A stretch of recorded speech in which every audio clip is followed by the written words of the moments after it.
जनक जी और हमारी प्यारी प्यारी रिकॉर्डिंग कर रहे हैं भाई पारस जी कुम्हेर वाले। अरे चल गोरी तन सैर कराए दूं राजस्थान हमारे की डीग भरतपुर वाले की।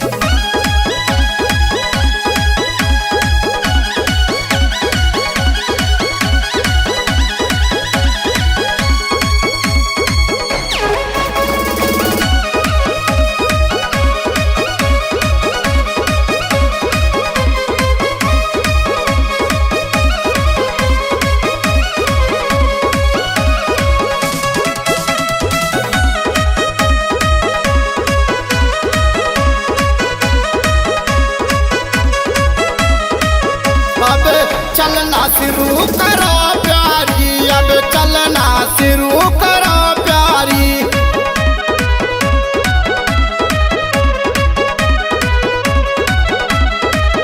कामा देखो भोजन थाली, कामा देखो भोजन थाली।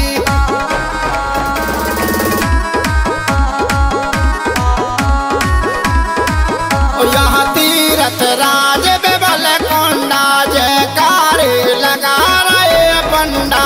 भाई माया सारी बस्ती है सब माया वंशी वाले किया डीग भरतपुर वाले की।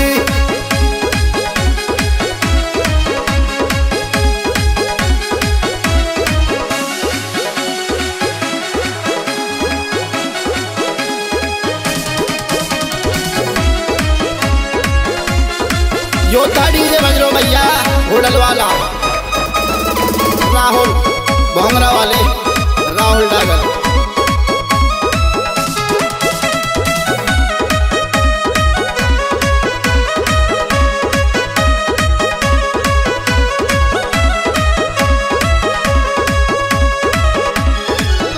अब देखो 84 खम्मा सुन ले भाई सी तो गुरु जी।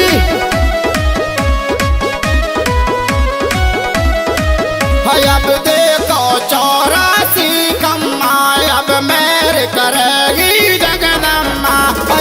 गिनना इनका मुश्किल है सब माया बंसी वारे किया डीग भरतपुर वारे की।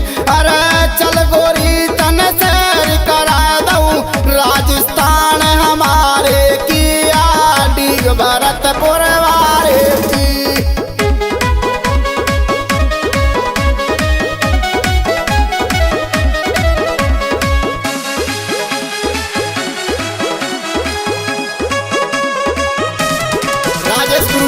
बड़े लहरा से नाचे हमारे।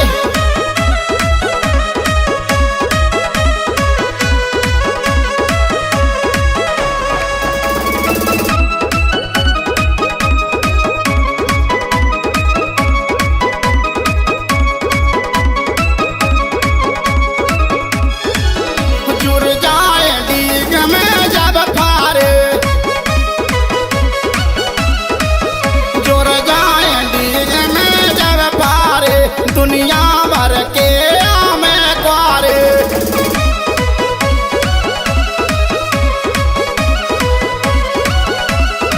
ओ यहाँ कमी नहीं है शरण की, अब जाकी कर लो मेलन की।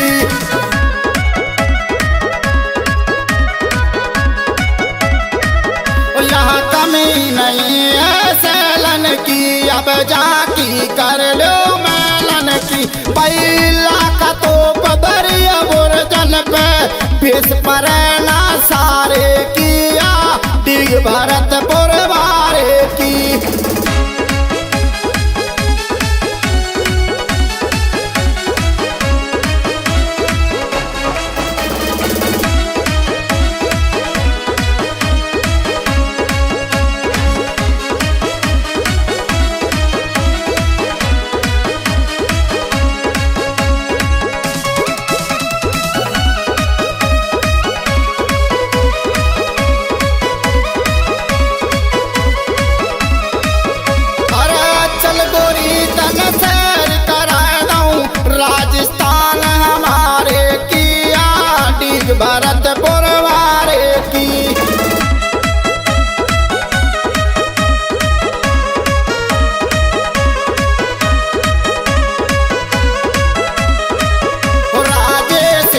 कलम